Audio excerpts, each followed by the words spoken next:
em florestas naturais. Eu tenho uma floresta, um remanescente florestal na minha propriedade e eu quero extrair algum recurso daquele remanescente. Possibilidades: exploração de madeira. Então, o manejo florestal tem sido conduzido principalmente na Amazônia, onde a gente ainda tem grandes remanescentes florestais, mas existem outras inúmeras possibilidades de exploração de produtos florestais não madeireiros. Então, falando da exploração, voltando aqui de produtos madeireiros, a gente vê que a certificação de florestas nativas tem crescido a cada ano, isso tem se tornado de fato uma opção econômica, uma vez que o manejo de florestas nativas, ele muitas vezes permite a certificação ambiental e, consequentemente, o acesso a mercados externos, a um valor maior na madeira. Hoje, na Mata Atlântica, por mais que a gente tenha poucos remanescentes, existem ainda várias possibilidades interessantes de exploração de produtos florestais não madeireiros em remanescentes nativos, como, por exemplo, de palmito, de produtos medicinais, de pinhão, de pimenta rosa, que é a ariola pimenteira, que no Espírito Santo eles estão fazendo plantios, inclusive, para a obtenção de pimenta rosa, que é um produto que tem obtido um valor econômico bem interessante. Produção de sementes de espécies nativas. Então, imagine que com toda essa demanda de recuperação de mata ciliar e reserva legal, a gente tem uma demanda muito grande de semente de espécies nativas. Então, para vocês terem noção, em São Paulo, a produção de nativas cresceu de 2003 para 2008 de 11 milhões para 33 milhões de mudas por ano. E de onde vem a semente para produzir essas mudas? De remanescentes florestais. Então, hoje, a produção de sementes nativas já é um mercado que está dando renda e emprego para muita gente, principalmente para povos que vivem junto à floresta. Aqui um exemplo bem típico. Seu Zé. Seu Zé, região aí de Capão Bonito, e ele aplicava defensivo em tomate. Ganhava ali um salário mínimo, tinha uma qualidade de vida bem razoável, imagine, para aplicar defensivo químico em tomate. Hoje ele produz nativa, dentro de uma cooperativa, ganha em média R$ 1.500 por mês. É um semi-analfabeto. Mas se conhece muito a floresta e hoje vive dela, com a comercialização de sementes de espécies nativas. No Cerrado, pegando aqui várias regiões de Minas Gerais, também já existem várias possibilidades interessantes. Então, minha ideia aqui é só dar algumas sugestões, mas, obviamente, em diferentes regiões a gente tem que aplicar esses modelos de forma particularizada. Por exemplo, produção de pequi. A produção de pequi cresceu 530% nos últimos 30 anos, justamente em função do aumento da procura por pequi. Manejo sustentável da candeia, que já é uma realidade em várias regiões de Minas Gerais. Baipendi, aquelas regiões mais altas de Minas. Baru também, já existe hoje o manejo do baru para a produção de castanha, para a produção de óleo, para a produção de barra de cereais. Frutas do Cerrado, então tem aí 50 espécies frutíferas nativas que hoje são utilizadas para a produção de polpa, para a produção de geleias, de espécies do Cerrado. Olha aqui o que eu falei para vocês, crescimento da demanda por pequi no Brasil. Então a demanda disparou nos últimos anos, justamente em função da demanda da sociedade por esse produto. Então agora eu gostaria de falar para vocês de uma outra possibilidade de ganho econômico com a reserva legal. Diferentemente daquelas situações em que a gente já tem a floresta, a gente agora quer recuperar uma floresta, quer recompor a reserva legal, só que dentro de uma perspectiva de ganho econômico. Então, vou fazer algumas perguntas que eu acredito que sejam chave para que a gente possa, de fato, ter sucesso na recomposição de reserva legal com aproveitamento econômico. Primeira delas, a recomposição de reserva legal resultaria em perdas de áreas agrícolas produtivas?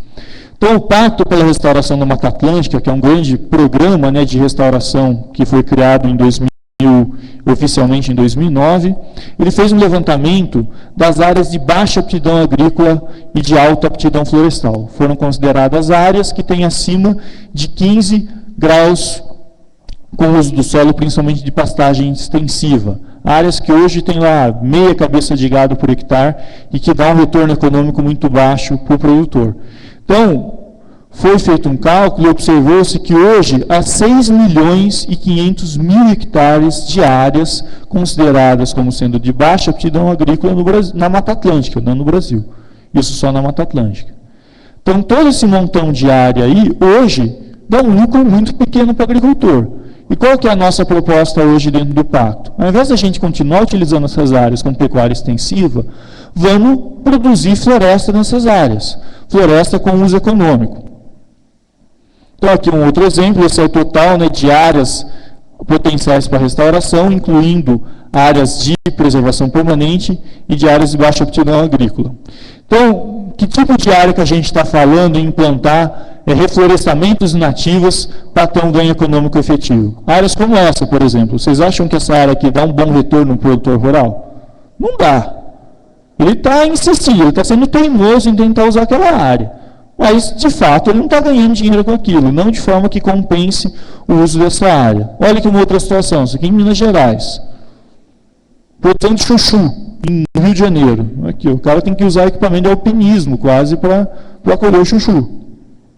Outras áreas aqui no Rio, isso aqui em Piracicaba, então eu tenho áreas de cana e tenho essas áreas de morro aqui, que hoje é usada com pecuária extensiva. Agora, se o proprietário for botar na ponta do lápis como que ele está ganhando com o gado nessa situação, ele vê que é antieconômico praticamente. Áreas do Nordeste, ó, você colhe cana ainda hoje, só falta eu tirei esse ano, lombo de burro. Áreas de baixa aptidão agrícola, que hoje estão sendo usadas porque não se tem muita opção. Só que é eucalipto em São Paulo, onde está o trator aqui? Ó? Olha a inclinação dessas áreas. Então, se a gente hoje for fazer uma análise racional da paisagem, a gente vai ver que muitas áreas que a gente insiste em produzir, elas não têm uma aptidão agrícola, mas sim teriam uma boa aptidão florestal. A gente poderia sim, utilizar e recompor áreas de reserva legal, sem que, de fato, a gente perdesse muita área utilizada ou bem utilizada pela agricultura. Agora, como recompor a reserva legal visando a exploração madeireira? Então, eu gostaria de citar aqui uma resolução estadual de São Paulo, um decreto, né, que é bem interessante, foi publicado esse ano, que tentou botar um pouco mais de clareza nessa questão da recomposição da reserva legal, justamente porque ainda há hoje uma série de mal-entendidos, interpretações diversas sobre o atual Código Florestal. Então, nesse decreto, foi expressamente permitido o uso de espécies exóticas como pioneiras, então isso que a Zezé comentou, como, por exemplo, o seringueiro ou eucalipto. Então, isso foi permitido no decreto estadual como pioneira, desde que essas espécies elas saiam do sistema depois do primeiro ciclo de produção. Então, foram estabelecidas algumas normas para que esses reflorestamentos e recomposição de reserva legal eles sejam executados. Então, percentual mínimo de espécies, percentual mínimo de cobertura da área, eu vou passar rápido aqui que já está dando tempo, mas depois eu posso passar para vocês esse decreto. E hoje a gente já está vendo como perspectiva o reflorestamento dessas áreas para aproveitamento econômico. Só que assim, muita gente pode falar, não, isso não vai dar certo. Os plantios que a gente já fez no passado, de nativas, não deram certo, como por exemplo, plantio de cedro. Se eu plantar o cedro sozinho, não vai dar certo, dá uma broca, taca a ponteira dele e não vai crescer. Então, a gente tem que considerar os processos naturais da sucessão para que essa floresta, de fato, possa produzir bem. Então, eu vou mostrar aqui um exemplo de um projeto Guariroba, é uma fazenda, essa aqui é uma área com 3 anos de plantio. Então, esse projeto Guariroba é uma fazenda de 300 hectares, em que a gente fez um plantio de nativas para a recomposição da reserva legal, para a recuperação da PP, e também fizemos plantios nativos na área agrícola da fazenda. Então, a gente recuperou 300 hectares de áreas agrícolas visando aproveitamento econômico. Então, a gente montou esse modelo com base em dados na literatura, trabalhos aí históricos sobre silvicultura de nativas. Coletamos dados em áreas que foram restauradas há mais tempo. Então, essa aqui é uma área em Iracemápolis, tem 20 anos de restauração. Então, para saber o potencial de crescimento das nativas nesse projeto, a gente foi lá e mediu as áreas que foram restauradas há mais tempo para que a gente possa ter uma estimativa de crescimento de madeira e produção de madeira. Então, vejam aqui essa área, que era toda ocupada por pastagem, já desenvolvendo o reflorestamento. Saíram algumas notícias no jornal, isso aqui é da Folha de São Paulo. Esse projeto ganhou o prêmio Ford de Conservação Ambiental em 2008, justamente pelo seu ineditismo em se conciliar a recuperação de reserva legal com o aproveitamento econômico. E esse modelo é bem simples. Ele foi concebido da seguinte maneira: a gente faz um plantio em linhas somente utilizando espécies nativas, em que eu coloco uma linha de espécie de madeira inicial, que são madeiras utilizadas para caixotaria, para lenha, para usos menos nobres, e justamente por ser uma madeira de baixa densidade, uma linha de madeira média, que é uma linha com uma madeira com um uso mais nobre, como por exemplo para fazer taco, para usar em serraria, mas não em serraria tão fina de móvel, mas uma serraria rústica, né, de madeira de qualidade não tão boa, e uma linha de madeira final com madeira complementar. Madeira final são justamente aquelas madeiras de lei, que vão dar um produto de altíssimo valor agregado. E essa madeira complementar são espécies de rápido crescimento, mas que morrem cedo também, justamente para que a gente tenha um espaço adequado entre essas espécies de madeira final. Então, 10 anos depois, a gente faz a colheita dessa linha de madeira inicial, usa essa madeira para serraria, para caixotaria, para lenha e para outros fins, e substitui essa linha por um plantio de madeira média. 20 anos depois, a gente colhe a madeira média e faz um plantio de madeira final com madeira complementar. 30 anos depois, a gente colhe a segunda linha de madeira média, que foi plantado após o corte da madeira inicial, e substitui essa linha novamente por madeira média, e por fim a gente completa o ciclo de produção colhendo essa linha de madeira final.